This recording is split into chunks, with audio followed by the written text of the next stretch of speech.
Welcome back, everybody. It is finally time for our second off-season here with the Mexico City Aztecs. This could very well be our most important off-season of the entire franchise. The first draft pick you make is always the most important, I think. We made that pick last year, taking John Cobb with the 6th overall selection. But this entire offseason, I think, is more important overall because now you have a franchise player you think in John Cobb. You have a couple of guys like Naz Reid and Okoro that you think can be a big part of a future championship roster. And now it's time for us to make one, possibly two picks that we can add to our team to develop alongside Cobb and be the core of this team's future.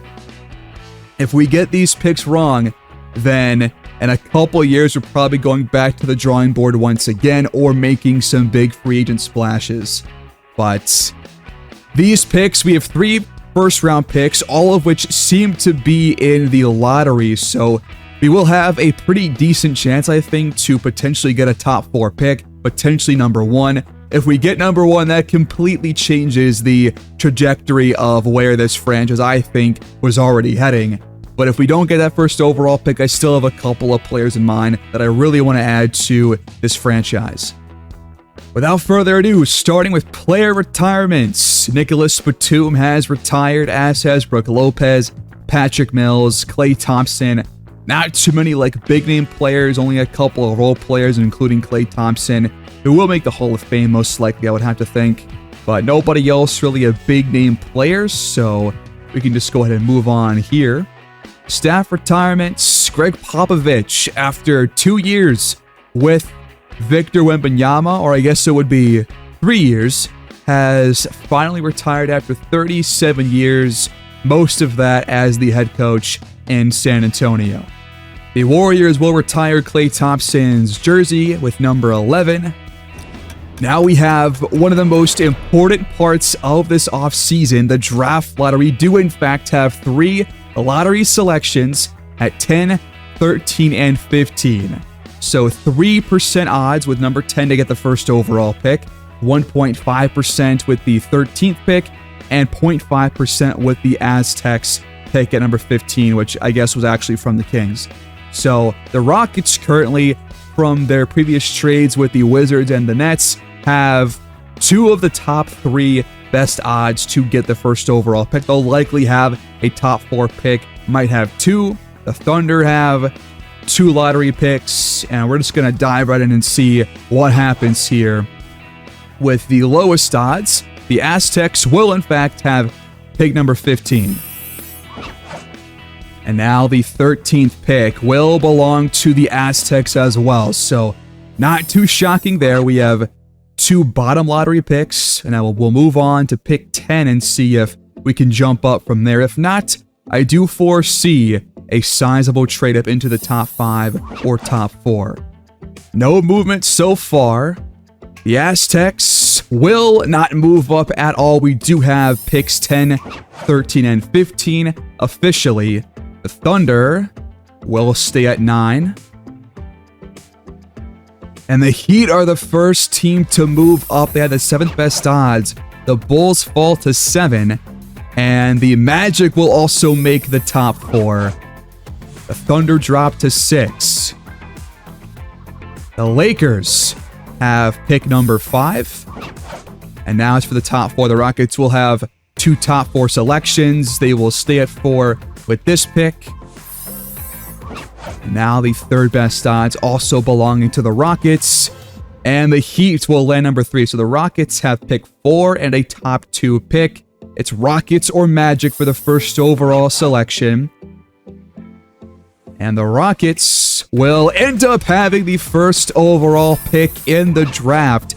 Now, what's interesting here is that they already have Alperen Şengün.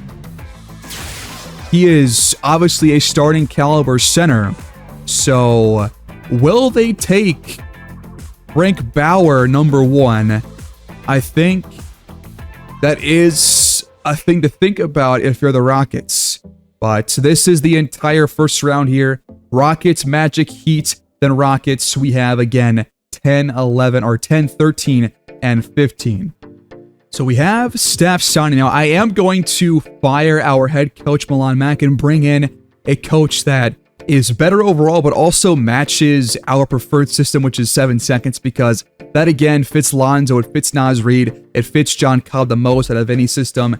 So that is the one to use for the rest of the foreseeable future. And Milan Max is only balanced. So we're going to fire him, and we're going to hire somebody else in his position.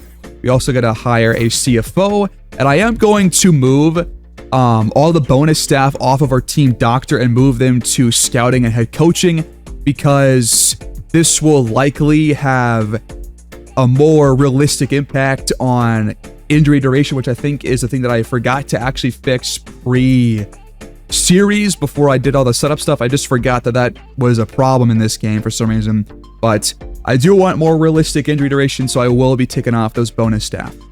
So scrolling through our head coaching options, there aren't a lot of great candidates here for 7 seconds, but I think by far the best option for both offense and defense is going to be Horace James Jr., who's got 3.5 stars for offensive coaching and 5 stars for defensive coaching. He only has 1 badge, but I think with some bonus staff help, he could be a very impactful guy for us. So I'm going to try and hire him and give him a 4-year deal here.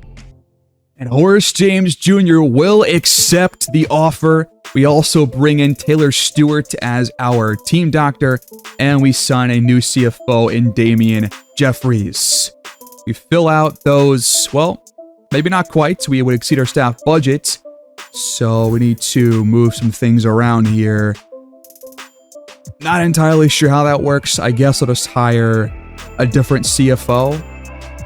And now we do have a new head coach. We do end up getting Horace James Jr. We have a new team doctor in Taylor Stewart.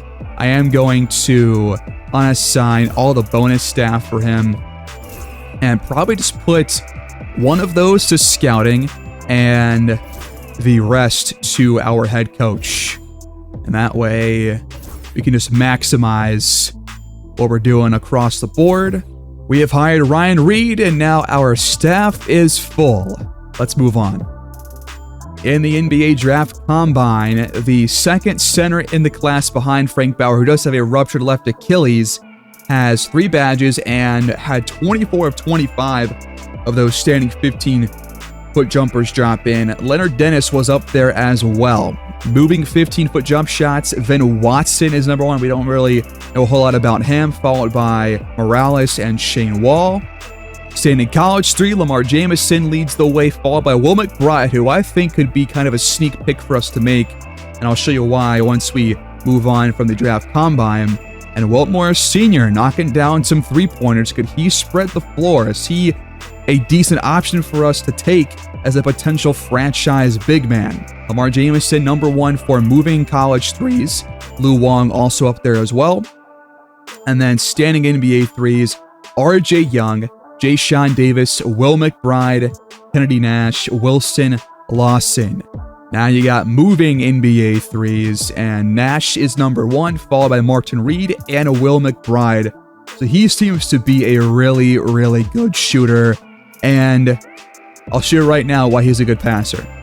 There are 3 point guards at the top of this class, and dish to open man is the most important tendency in terms of a playmaking passing point guard. And Leonard Law here, who is that guy from Kentucky, is not actually that great of a passer. Like, he might have good passing ability, but he won't find the open guy a lot. Only a 45 rating. But it's different for Will McBride. His tendency for this rating is all the way at 85, which means that he will have a crazy number of assists. He's more like a Tyrese Halliburton kind of a passer. So that, coupled with his shooting in the combine, I think is a very good indication that he can be like that star point guard that we are looking for to come either off the bench or play in front of Lonzo Ball. David Dennis, one of those 2 twins from Baylor, is the other top point guard, and he has a high shot tendency, more of a scoring threat, and he's kind of between those 2 at 68. So you go Dennis or McBride, you probably have a really good offensive player across the board, whether it's passing or scoring. McBride, though, was easily the best shooter of the three in the combine. We are about to dive into the NBA draft, guys. Şengün is on a massive deal. 4 years, 172. He is the best player on the Rockets roster. Bauer, I think, is maybe too tall to play power forward, but probably could play power forward. But they also have Jabari Smith Jr. I think the odds of the Rockets trading the first overall pick is actually higher than it would be for most teams. So I'm considering at least trying to make a move for the first overall pick because, again, Bauer would be that franchise-changing guy. He would be the perfect, Shaq to John Cobb's Kobe. So I'll at least try that, but I'm not gonna, try and hammer like several different trade packages home because I still have my eye on the Dennis twins or on Will McBride and potentially somebody else too. But let's dive in. It's the NBA draft. The Rockets have the first overall pick. Let's go see if we are even close to getting a deal done for the potential first overall selection. I think it makes sense to include Lonzo in this trade package because they have Reed Sheppard, who's a pretty, solid young point guard, but he's not ready for a starting job, I don't think, just yet. I think having a veteran guy amongst all of these young players would make sense with the 10th overall pick and pick 15, and we'll try pick 13 as well if this does not work. So we'll offer this one, and we're going to see what happens. They say no. I'm not shocked. I'm not going to really try to hammer it home. I will try one more using pick 13 instead, which just go up half a star. But again, the odds of this happening, I think, is pretty darn low. And they will not accept. Okay, I'm not going to try and do anything else. That would be a bit too crazy on my end.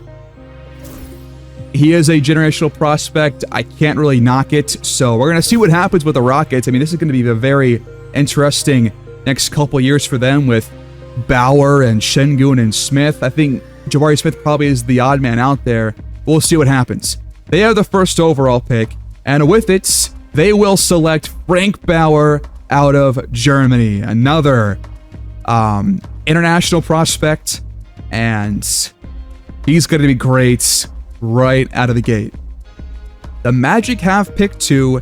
Now, they are mocked to draft Law, and I'm not really intrigued by Law all that much, so we're going to let them draft and likely take him, and they will take Leonard Dennis at 2. No! What? That is not at all what I was expecting. Not at all. I liked him a lot. I would have played him at small forward, and wow. That just took me by complete surprise. What do we do now? The Heat have pick 3, and I want Will McBride. We cannot trade for the Heat's pick because it has been previously involved in a trade. So we just have to hope that McBride does not go at 3. The Heat do need a point guard. They have James Harden, who's 36 and is below 80 overall. They will be drafting a point guard most likely, and they select Leonard Law. Okay, so now the Rockets are back up with pick 4. Can we make this trade? So pick 10, pick 15, plus Lonzo for the 4th overall selection. And the Rockets have agreed. We have traded up to the 4th overall pick in the draft. And I am going after Will McBride with this pick. Or do I second guess myself? Let's just get one last comparison between Will McBride and David Dennis, the two guys who are supposed to go and round out this top 10. McBride won't shoot a lot overall, but he will take shots down low, which is great. And he will shoot mid-range shots if they're open. But he is kind of your traditional passing point guard. He will take threes as well. So we do need that. And he was great at shooting threes in the combine. But he is 3 years older than David Dennis. And I was also shorter at 6'2", so you got to keep those two things in mind. He will take contested jumper threes, which is what Lonzo was doing, which kind of rubs some fans the wrong way. And we'll see if we can avoid that for him if we end up drafting McBride. And again, he's got dish to open man at 85. So he is going to rack up the assists more than Lonzo was for us. But David Dennis, has a higher shot tendency overall. He will be a scoring and passing guy. Won't pick up as many assists as McBride will. And, he still will take threes. Contested threes will not be as common. He will take some contested mid-range jumpers, but I doubt he gets many chances for those kinds of shots anyways.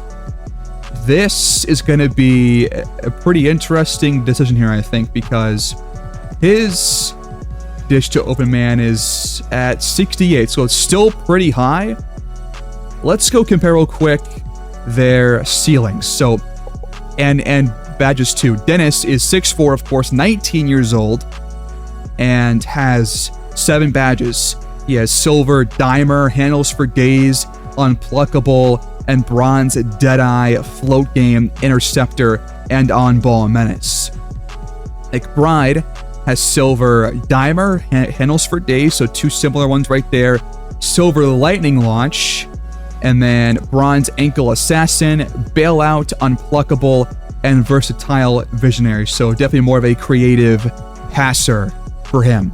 Personality-wise, he has work ethic and expressive, and Dennis has expressive, pat my back, and unpredictable. So the guy who's older will probably progress slightly better, but he is 3 years older.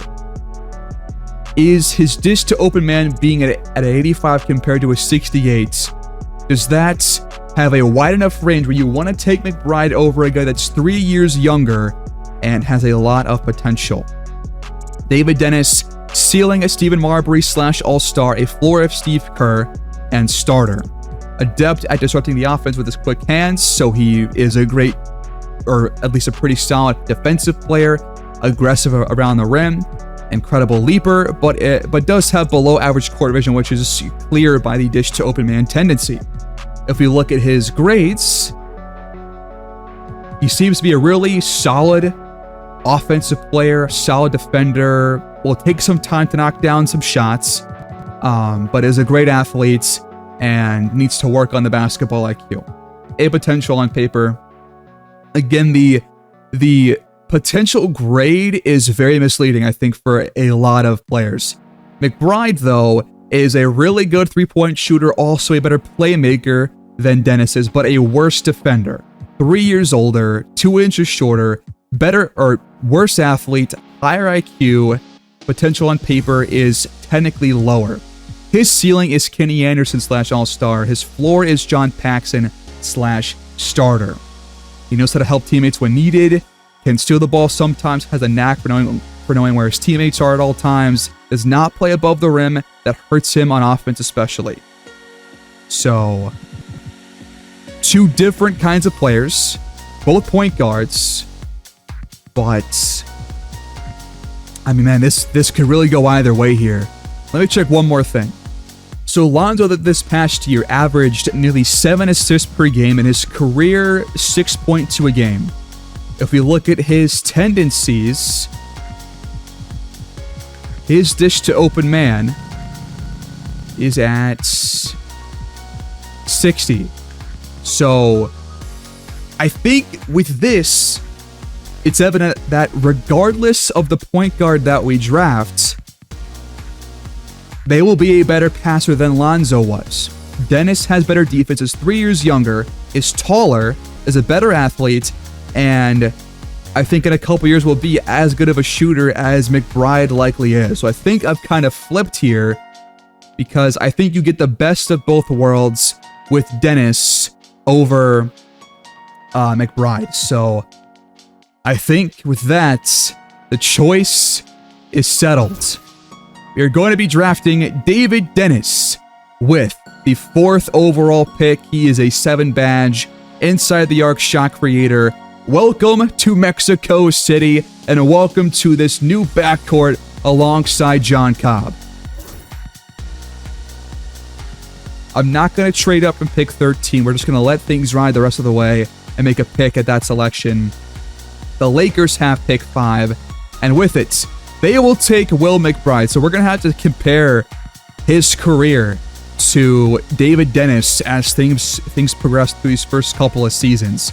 He's a very gifted playmaker and has one of the best eyes in terms of pass creation that he's seen in some time, according to the Zach Harper reporter. Cameron Winston goes next up at pick 6. So last year it was Cobb. This year it's Cam Winston to the Thunder. The Bulls have the 7th overall pick, and with it they take Will Morris Sr. out of Michigan State. So 2 centers now off the board, and now it's the Celtics on the clock. And they will take Jay Stevens, one of those kind of high potential point guards out of Nebraska. OKC back on the clock here, and they are going to trade another pick plus a 2027 first-round pick from Denver for Clint Capella and Terrence Mann. Interesting. So the Magic have another top 10 selection, and they will take another center, J.C. Macy. So that's now 3 off the board. It's going to be slim pickings for us, I think, with pick 13. Might want to trade back if we don't like our options there. Wilson Lawson comes off the board at pick 10 to the Rockets after we traded up and they traded back. So they do end up getting a point guard behind Lonzo Ball, but they already have Reed Shepherd. So interesting pick there. The Sixers are now on the clock, and they will trade pick 11 to the Pistons for Jonathan Isaac and Royce O'Neal. Interesting. The Pistons trade up, and they select Lou Wong out of mainland China. Now next up, the pick before us, it is the Pelicans on the clock. And with it, they will select Irving Anthony out of high school, the guy that kind of took 1 year off between high school and entering the draft, and now he goes at pick 12. These are the top options with pick 13, and these, well, 2 of these 3 centers are a bit undersized. They're 6'9", which means that they're, of course, going to be smaller than most NBA centers. Lewis Cousins, the only one who's not like small, and his ceiling is only a starter. Ben Watson's ceiling is all-star, but his floor is bench. Todor Baja, only starter, ceiling, floor, bench. So interesting options here. There is Nash, who has 3 badges, a catch-and-shoot ace, but we already have a guy like that in John Cobb and Anderson, and I don't want to draft another backcourt player. I'm looking for hopefully a big man or a forward, but big man is the priority. I don't see great options here, so I think trading up, or trading back rather, is looking likely for us with this pick. We go through the list of centers. There is Gene Teague, who has the Patrick Ewing ceiling, but a Enes Kanter Freedom bench, or floor rather. Can score when posted up. Very, solid low post defender, but not spectacular. Can steal the ball sometimes. Does lack consistency in terms of basketball IQ, and as so-so balance. Is he an option here? B- inside scoring. A 7-foot tall, 22 years old. B- post defense, rebounding only at a C. Let's just make sure that's for him, right? Nope. He's actually a worse post defender and worse rebounder. I cannot draft a player that has C- rebounding, especially out of the gate at 22 years old. That's a big concern. So looking through these options, there are a couple of intriguing offers from several teams, but I think the best offer is from the Spurs, at least here in the trade finder, because look what they're offering, man. They are offering their next 2 first-round picks, which of course they're going to be a really solid team. And we get that 2028 first-round pick. Again, we will have 2 picks, if I recall correctly, in next year's draft, including theirs. So we give up our next picks for the rest of this NBA draft, so no second-round pick for us if we make this deal. But we do get 2 first-round picks these next 2 drafts. I think that is a deal worth making. The Spurs trade into, or I guess up in this draft, and they will make a pick at pick 13. We're going to make this deal and get those 2 selections. Now, one of them belongs actually to the Hawks, so keep that in mind. And we get back that pick that we gave them, because I believe we gave them that 2028 first-round pick, and we will get that back, I guess. So that's great news for us, and we'll just take it. The draft is officially over, and now it's time to go through the draft summary. Frank Bauer, the first overall pick, is at 83 overall at 18 years old. This guy is just a great all-around player out of the gate, and he is going to be a really good player. Again, this potential grade here is very misleading, I think. I think he's going to be like an A+ potential guy, like almost assuredly. Leonard Dennis ends up being a 73 overall pick. Very good on-ball defender. Already a pretty gifted offensive player. 19 years old. Drafted top 5 along with his twin, but his potential on paper says C. We'll see if that actually means anything as we progress through these next couple of seasons. Law ends up going at pick 3, to my surprise. And he has a really good three-point jump shot. Really solid playmaker, but again, those assist numbers won't be very high for him. Has defensive skills and B potential. Then our first-round pick, our only pick in the draft, was David Dennis, the twin of Leonard Dennis. And he's also 19 years old, of course, because they're twins. He's 6'4", and is already an A- outside defender. Offense better than I actually thought, according to our scouting. So a better inside scorer, a better mid-range shooter, and a better three-point shooter. I think this was the right pick for us. We have a really strong future backcourt with Dennis and Cobb. And now we can turn our full focus the rest of the way to hopefully finding that future great franchise center. And he's a great athlete. IQ better than we thought. Potential A on paper. I'd like to see that. And again, he's got those 7 badges, which do look all the same that we saw in the scouting. And his dish to open man tendency is going to be at 69. So better than I thought. I thought it was 68. It's actually a tick higher. Will McBride was the next pick. 3 years older, 3 overalls higher, similar badge numbers. His dish to open man tendency is 90, so higher than we thought as well. So he's going to be one of the top passers across the entire league. He's already a great playmaker and great shooter, which we saw back in the draft combine, and has better outside defense than we thought, but not quite as good as Dennis. So we'll see if we made the right pick. I think regardless of who you took, you would have had a really solid player to add alongside Cobb. But now hopefully outside defense won't be as big of a concern because we have David Dennis. Cam Wentz was taken by the Thunder. He seems to be a pretty solid overall player, but does lack some IQ. Will Morris Sr. is a 70 overall and is definitely more of a project, but definitely a rebounding defensive big. Offense will definitely need some work, but he also has a key injury right now. I believe he still has that ruptured Achilles that he has to work through before he can come back and actually play for the Bulls.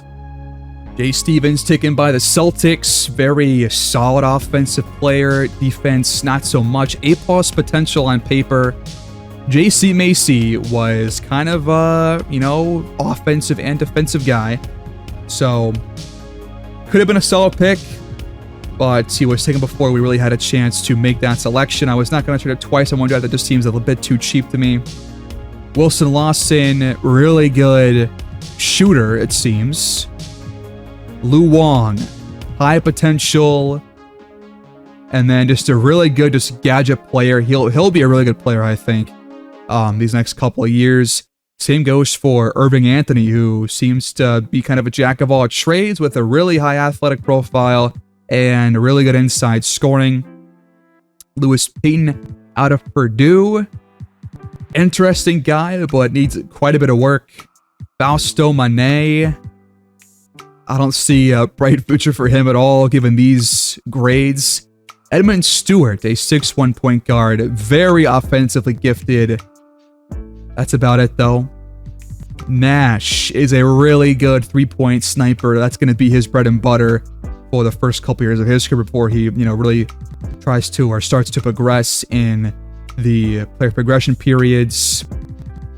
So, just a really solid first round for a lot of teams. A lot of guys that, have some questions going forward. But I think the guy that we took was the right pick for where we were. Gene Teague does have A+ potential on paper, but has things to work on. Could he have been the pick at pick 13? Maybe, but the rebounding and post defense being this slow right now was a bit of a drawback for me, but his offense is better than I kind of thought it was going to be. So maybe that was the wrong move to trade out of there, but we do get those 2 first-round picks from the Spurs, so I'm not really complaining all that much. JP Collier here, 5'10", more kind of like a Isaiah Thomas-esque player, except his defense is actually going to be pretty good, and he's a good offensive player as well. So really solid pick down here at pick 23. That was made by the Nuggets. So kind of their, I guess, Jamal Murray replacement, who they gave away last year, mid-year, to the Hornets, who then gave him away to somebody else a couple months later. So definitely some solid picks here first round. Are there any more standouts? And George, decent player. Ben Watson was one of those other centers that was kind of undersized. 6'9" player. C+ rebounding, B- post defense, B inside scoring, but again, only 6'9" and also 23 years old. The Baja was taken right after him. B+ potential, solid post defense, very similar profile as to Ben Watson.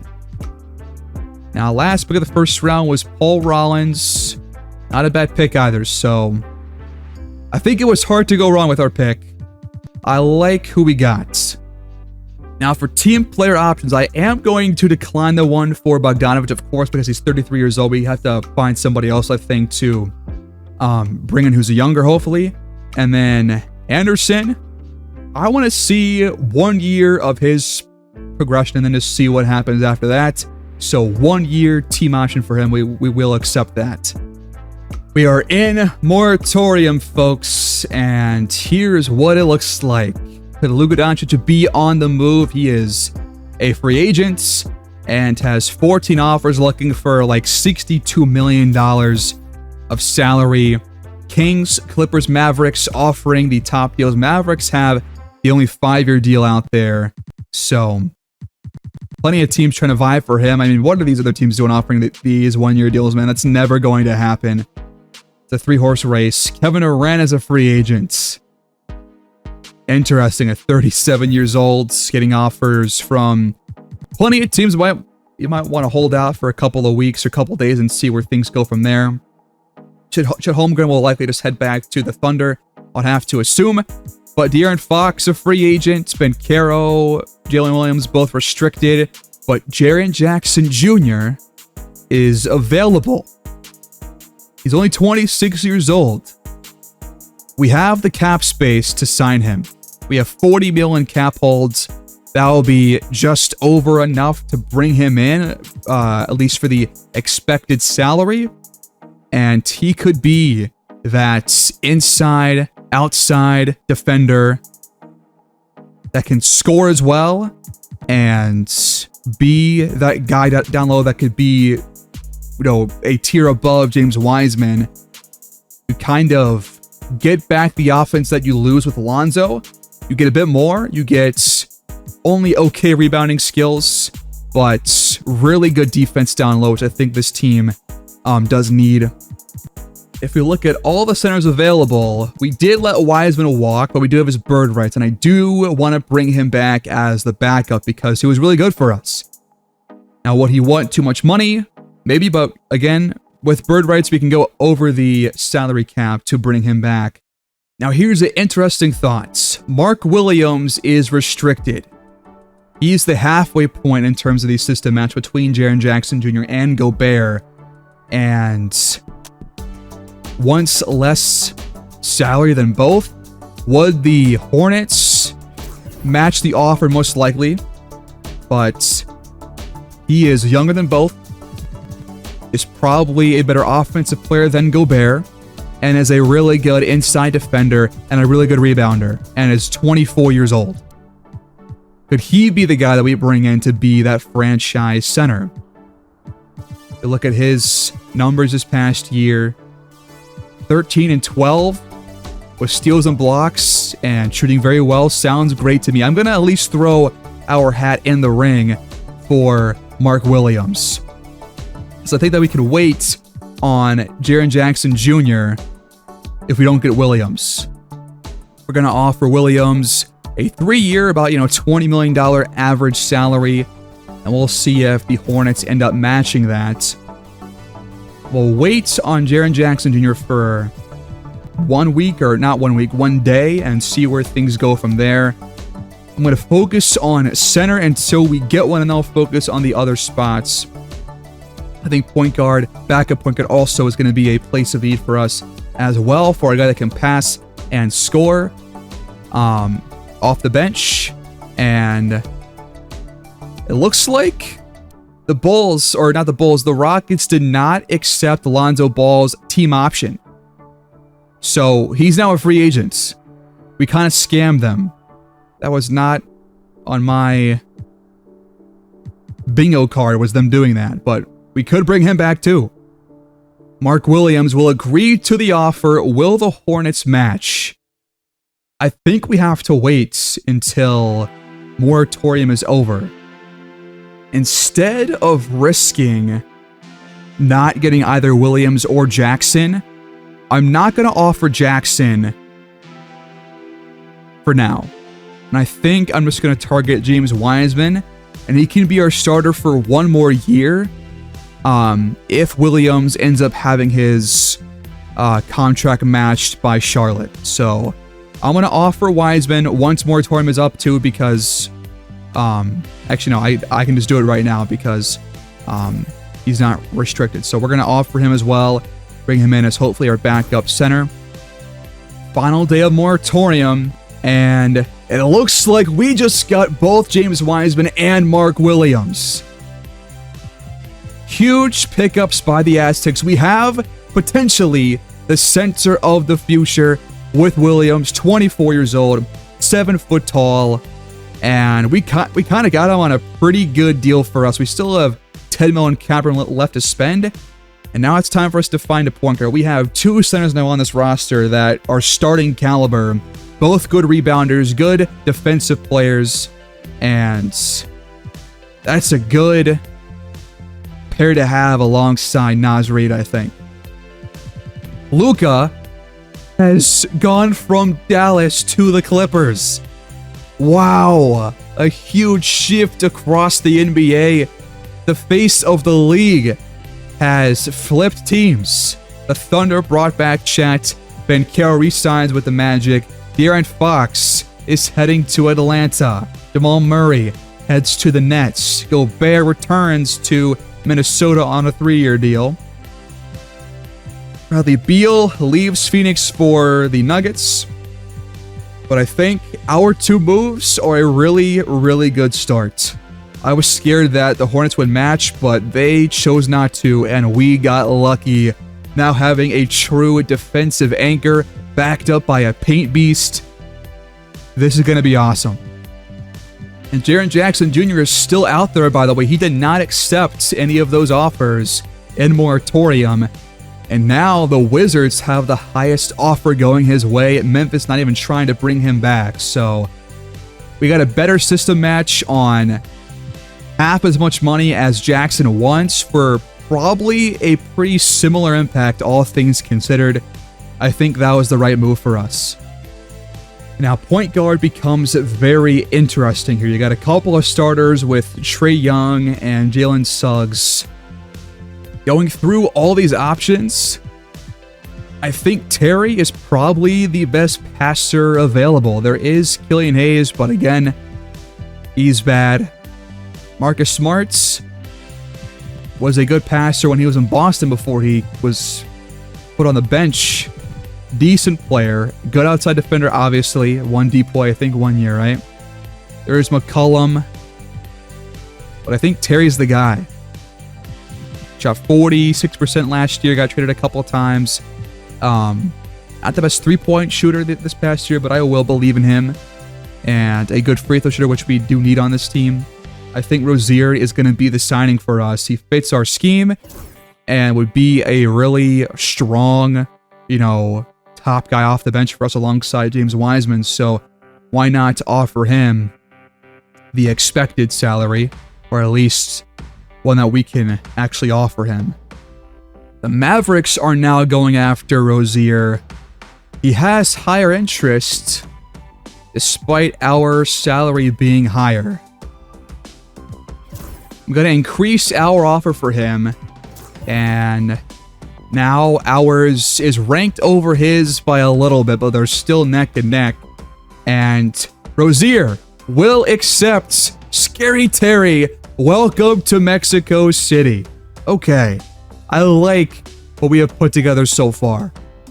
We're going to sign one more guard to be a depth piece for us in case somebody gets hurt. McLaughlin is a pretty solid player overall, I think, and would likely take a vet minimum offer, so we will offer that. And he will sign that 1-year deal, and now our roster is officially complete. Kevin Durant returns to the Phoenix Suns. The Thunder bring back Jalen Williams. Trae Young leaves Atlanta for the Kings, so De'Aaron Fox and Trae Young have kind of swapped teams here, and the Wizards do end up bringing in Jaren Jackson Jr. Really thought about bringing him in, but I think our moves were better fit for our team. The Nets signed Jamal Murray to a 4-year deal. The Rockets bring back Jabari Smith Jr., and the Suns sign Shadon Sharpe in place of Bradley Beal. Interesting. Now it's time for another big moment in this offseason. Player progression. John Cobb goes up 6 overall points to a 77. Still has no badges, but look at every rating going up. This was the right pick for us last year. Now it's, I think, all but confirmed. He is going to progress very, very well. Now an A- score across the board. Defense improves by a metric ton. Playmaking goes up. Everything goes up. This is going to be another really good year for us, I think, at least with these young players. Mark Williams goes up a little bit with IQ. Naz Reid, pretty much the same guy, but, I'm fine with that. James Wiseman gets some improvement. Okoro, about where he was. So pretty much biggest improvements by far belong to John Cobb. Exactly what you want for your kind of franchise cornerstone kind of a player. That is awesome. But Adams does go down, but he's going to be the 3rd level center behind Wiseman and Mark Williams. So no worries there. Anderson goes up by 1. Not great, but we'll see if he can just give us better numbers off the bench with better shooting attributes this year. I am curious about other teams. Looks like the Heat got a lot better, it seems. They drafted Law, who's going to be their starting point guard, it looks like. And the Hornets got some good stuff for Brandon Miller and Nick Smith Jr., but because they lost Williams, they're kind of lacking a, really good starting center this year. Deion York is now at 88 overall. Yeah, that was the right first overall pick. Almost every player on this roster improved. Utah is going to be a force here in a couple of years, maybe this year, with York going up by 7. He's now got 9 badges. Entering year 3 in the franchise, Steph Curry plans to retire and wants a farewell tour. He will obviously get that, no questions asked. And we open the year on the road in Chicago to face the Bulls, who, if you recall, drafted Will Morris Sr. in the first round as he recovered from... No, it was Gene Teague, actually, and Morris. They had the 2 centers. Interesting there. Morris, as he recovered from his injury, it seems like he has not, but we'll see what happens. He might miss this first game.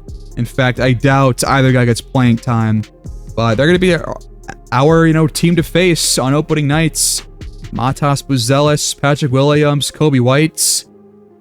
So we go on the road to open the year, and I'm curious where they have us. They have us as still rebuilding, but we're close. Here's what David Dennis looks like without me adding removing accessories. I think he looks fine. He's got that right wrist tape, and he has 2 cushion knee pads. And he's gonna wear some Air Jordans, I guess. I think he looks fine. I'm not gonna affect him at all. His tattoos look cool, and I want to see him on the court. So, Dennis, welcome again to the Aztecs. And here's what our starting 5 and overall rotation will look like going into year 3. Very similar to how we did things back in year 2 with Lonzo and Pritchard coming off the bench for most of the year, followed by Anderson playing point guard. But Dennis will be starting alongside John Cobb. Okoro back in the starting 5 alongside Naz Reid and new center Mark Williams. We'll get 28 minutes a game. Behind them, we'll have Rozier, the first guy off the bench, behind Dennis at point, getting some minutes at shooting guard as well. We'll have Wiseman be a 20-minute backup to Mark Williams, with Gary Trent, Josh Green, and Grant Williams, that is, getting very similar roles as to what they had last year. Anderson will lose a lot of playing time just because we're trying to be a lot better this year, and he did not really improve that much.